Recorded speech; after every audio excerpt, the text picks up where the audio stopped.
Hello বন্ধুরা, তোমরা সবাই জানো আমি একজন ফুটবল প্রেমিক। আর আমি ইউনাইটেড স্পোর্টস ক্লাবের বেলডাঙ্গা শাখার একজন খেলোয়াড়ও। তো ইউনাইটেড স্পোর্টস ক্লাব বেলডাঙ্গা, যেটা মুর্শিদাবাদে, আর আমার বাড়ি তো পূর্ব বর্ধমান। তাই আজকের এই ভিডিওতে আমি তোমাদের সাথে শেয়ার করব কিভাবে আমি আমার বাড়ি থেকে বেলডাঙ্গা প্রত্যেক দিন প্র্যাকটিসের জন্য যাই। এই প্র্যাকটিস করার পাশাপাশি আমি 2025-এর একজন উচ্চ মাধ্যমিক শিক্ষার্থী, মানে উচ্চ মাধ্যমিক পরীক্ষা দেব 2025-এ। তাই বেলডাঙাতে থেকে, মানে হোস্টেল বা মেস বলো, সেখানে থেকে আমার প্র্যাকটিস করাটা হচ্ছে না, কারণ আমাকে পাশাপাশি পড়াশোনাটাও করতে হচ্ছে, টিউশন যেতে হচ্ছে, মাঝে মাঝে স্কুলেও যেতে হচ্ছে। তো সেই জন্য ওখানে থেকে আমি প্র্যাকটিসটা কন্টিনিউ করতে পারছি না, আমাকে বাড়ি থেকেই যেতে হচ্ছে। এই দেখো আমার গ্রামের লালমাটির রাস্তা। আসলে আমাদের গ্রামটা মেন টাউন থেকে একটু দূরে। আমার বাড়ি হচ্ছে কাটোয়ার কাছে বিল্লেশ্বর। তো সেইখান থেকে আমি যাই প্রথমে কাটোয়া, মানে কাটোয়া সিটিতে, তারপর সেখান থেকে ট্রেনে করে যাই চৌরিগাছা। তারপর সেখান থেকে আমাদের গঙ্গা পার হয়ে একটা টোটো করে পৌঁছে যায় বেলডাঙায়। এই যে এটা দেখো কাশিরাম দাস সেতু, অজয় নদীর উপর অবস্থিত। এই সেতু পেরিয়ে ওপারে আমাদের কাটোয়া। আর তোমরা সবাই জানো যে অজয় নদী আমাদের এই কাটোয়ার কাছে এসে মিলিত হয়েছে গঙ্গাতে। তো এখন এই ব্রিজটা পার হয়ে যাব।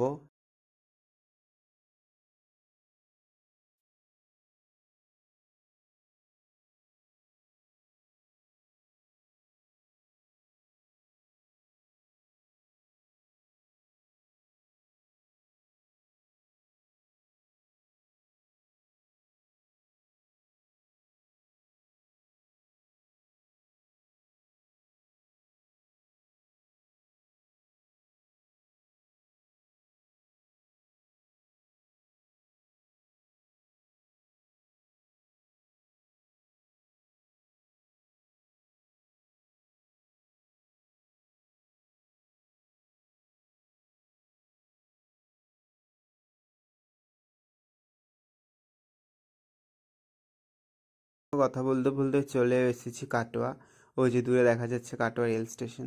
এখানে এই যে টিকিট কেটে এসকেলেটারটা খুব সম্প্রতি আমাদের কাটোয়া স্টেশনে হয়েছে, আগে ছিল না।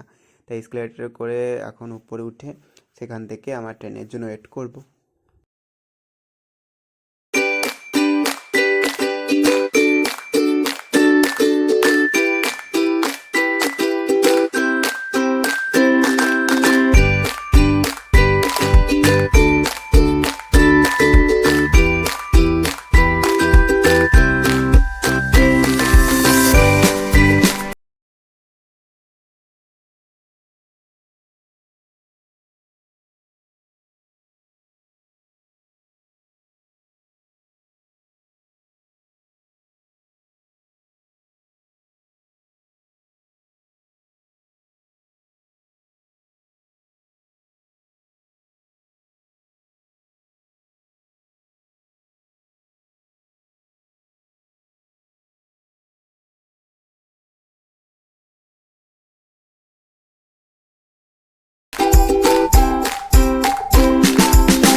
তো এই যে ট্রেনে উঠে পড়লাম, ট্রেন দাঁড়িয়ে আছে 1 নম্বর প্ল্যাটফর্ম থেকে। নিজের পছন্দ মতো জানালার পাশে একটা সিট নিয়ে নিয়েছি।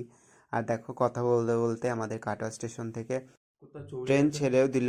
এবার আমাদের যেতে প্রায় মোটামুটি লাগে 1 ঘন্টা, বা মাঝে মাঝে ট্রেন লেট করলে তোমরা তো জানোই আমাদের রেলের কি অবস্থা। তো মাঝে মাঝে সেটা 1 ঘন্টা থেকে 2 ঘন্টাও হয়ে যায়। মোটামুটি যেতে এই জার্নিটা এনজয় করেই যাই।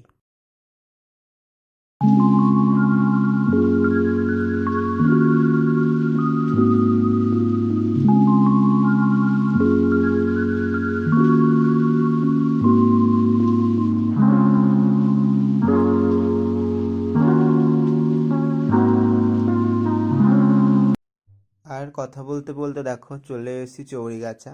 স্টেশনটা একটু ফাঁকা, অন্যান্য স্টেশন যেমন ভর্তি থাকে লোকজন। স্টেশন থেকে নেমে 10 মিনিটের হাঁটা পথে গঙ্গার ঘাট। আসলে গঙ্গা পার হয়ে নদীর ওই পারে গিয়ে সেখান থেকে টোটো করে যায় একদম আমাদের ক্লাবে। এই যে দূরে গঙ্গা। একটা প্রবলেম হলো নৌকা পুরো ভর্তি না হলে ছাড়ে না। যাওয়া আসা 20 টাকা।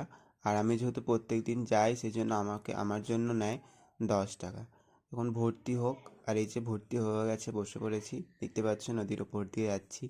চারিদিকে প্রাকৃতিক দৃশ্য এরকমই দেখতে দেখতে প্রত্যেক দিন যাই। যতই ক্লান্তি থাকুক এখানেই মনটা ভালো হয়ে যায়। তো 30 মিনিট নদীপথ অতিক্রম করে চলে এসেছি এই পারে। এবার এখান থেকে একটা টোটো নিয়েছি, এই টোটো করেই আমরা পৌঁছে যাব বেলডাঙা। সেখান থেকে 2 মিনিটের হাঁটা পথেই আমি আমার ক্লাবে পৌঁছে যাব।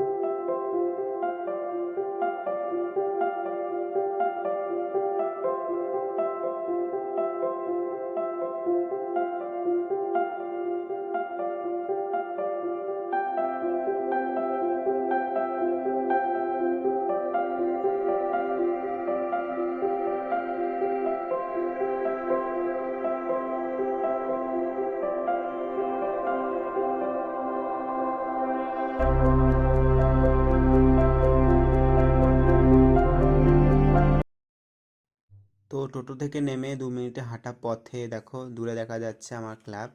এই বড় গেটটার ভেতর দিয়ে ঢুকে যায় আর সামনে দূরেই দেখা যাচ্ছে আমাদের প্র্যাকটিসের মাঠ।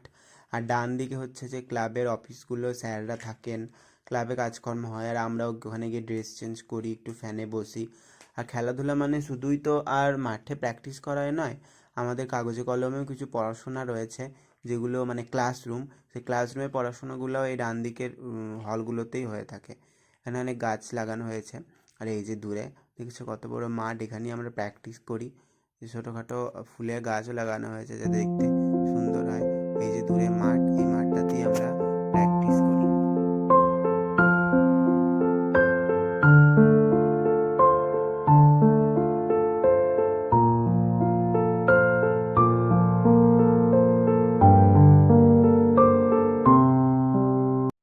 বাড়ি থেকে তো এমনি জামা প্যান্ট পরে আসি, কিন্তু এখানে এসে ড্রেস চেঞ্জ করি।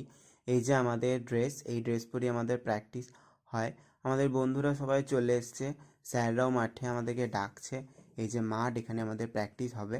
তো এই ছিল আমার ভিডিও, খুব কমই দেখাতে পারলাম আমাদের মাঠটা, আমার প্র্যাকটিস। অন্য